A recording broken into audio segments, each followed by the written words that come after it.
A lot of people are curious. What does retirement look like for a family that has maybe $1 million versus a family that has $3 million or maybe another family that has $5 million? How are those retirements different? And is it different when we get into kind of the ultra rich, the $10 million plus? What do those lives look like? So there's the curiosity factor, but then there's also the practical factor.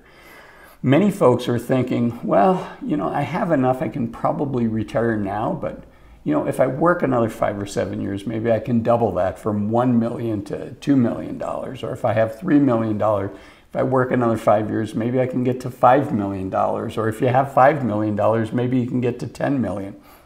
So what do those lives look like? What do those retirements look like?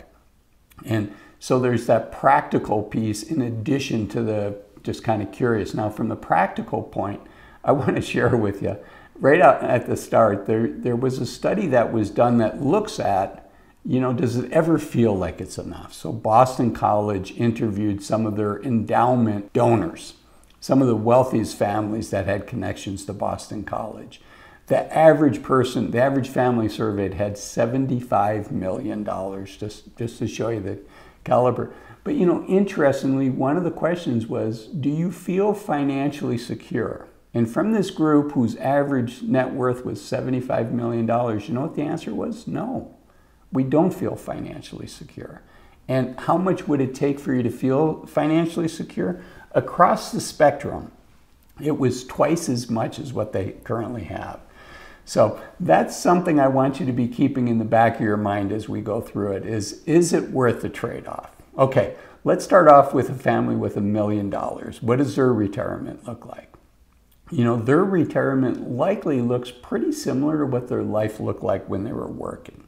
Now, I should mention that only about 10% of all Americans retire with $1 million in retirement savings or more.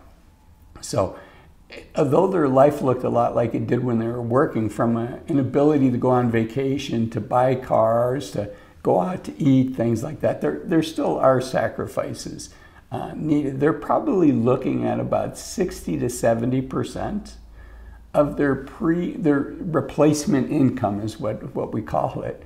Their replacement income, what they're living on in Social Security, is probably somewhere between 60 and 80% of what they were living on when they were working. So again, their life looks very similar from a financial standpoint. Now, obviously, they have a lot more time. They can pursue their passions. But, they're not taking multiple expensive trips to Europe every year. And they're not splurging on first class every year. They may do it once just to celebrate, and they can do that. And they're not buying new cars every year. So it's the millionaire next door. Now, what does $3 million look like? What's the benefit of having $3 million over $1 million? And it's really just having more of a buffer. Oftentimes folks at the $3 million level stay in the same house that they were in before they retired. They're driving the same cars.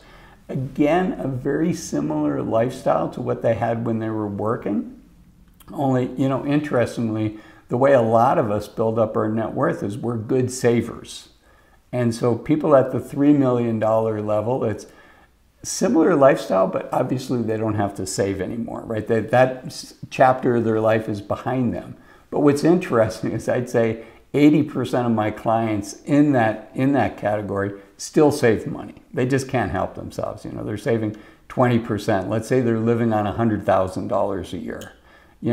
They're saving $10,000 to $20,000 a year. And it's just, that's because that's what they do. And even though they pay me for financial advice and I tell them, you don't have to save anymore, I want you to spend this money, they still do. Now, I have a trick. If that's you or somebody you love, is not spending the money that they budgeted for and they can afford to spend.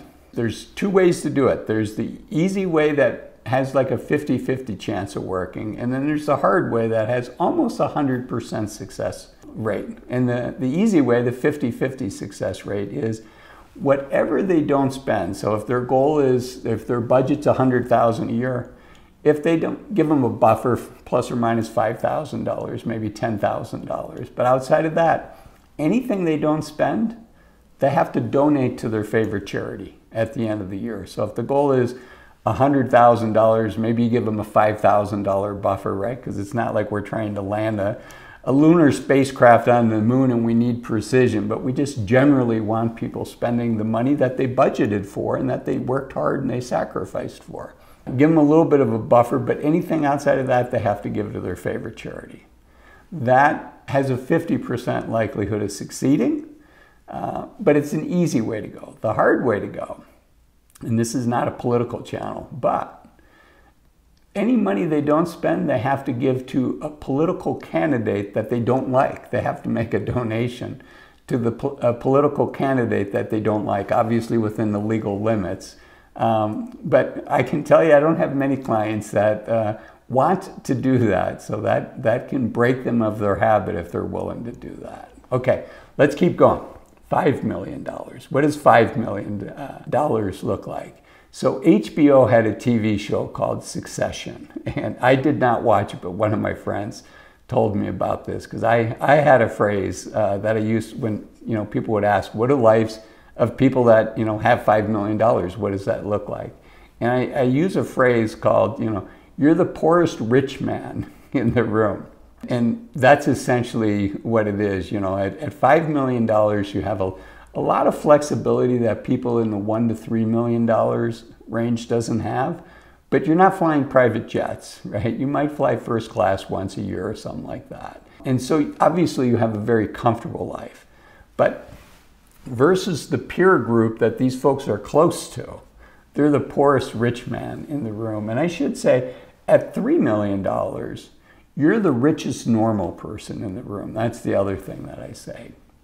$3 million, you're still living a very normal life, only you have a little bit more of a buffer.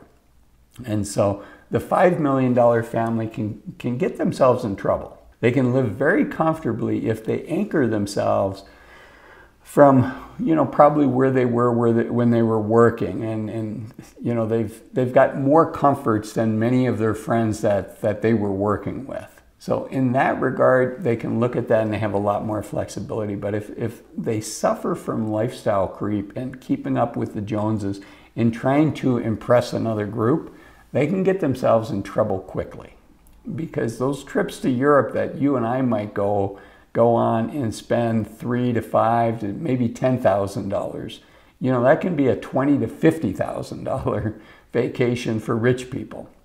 So people with $5 million can get themselves in trouble if they're trying to keep up the appearances of being wealthier than what they are. I think the people that I know in this situation, the ones that are happiest are the ones that, are the most comfortable from their peer group. And they have a little bit extra that they can use to support causes and help people that they care about, is really the way a lot of folks look at that. So that's the $5 million. Now, what about at $10 million? $10 million is life-changing money. Just think about the 4% rule. At 4%, they can almost spend $500,000 a year, $400,000 a year.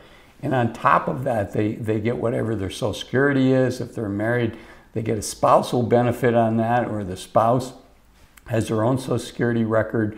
So full in, they're probably looking at between their investments, and maybe they have some rental properties or some business investments. A lot of folks in that category are looking at $500,000 a year. And I know a lot of us would say, how do you even spend $500,000 a year? Where it's a lot easier than what you think to spend that. So, there's more comfort with that, but, when you think about what the cost of housing is, they're living in a neighborhood. They might be living in the nicest normal neighborhood in town.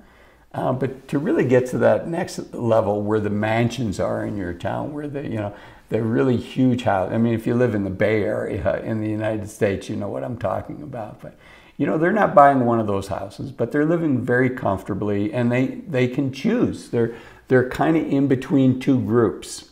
And if they want to hang with the richer crowd, then they're giving up some of the comfort and some of the buffer that they have, the cushion that they have, because now they're spending a lot of money and there can be financial pressures there. And if they're anchoring themselves more, oftentimes these are self-made people that built a company it's the result of 20, 30, 40 years of hard work. If they're anchoring themselves with the folks that they spent the last 20 years of their life, you know, they can live a very comfortable life and they can feel generous and they can be helpful to causes and people that they care about. So those are the main categories. If you found this interesting, I think you'd be really curious to see what is the average income for retirees in America. It's kind of part 2 to this, and you can find it here. Thanks for watching this video. Bye-bye.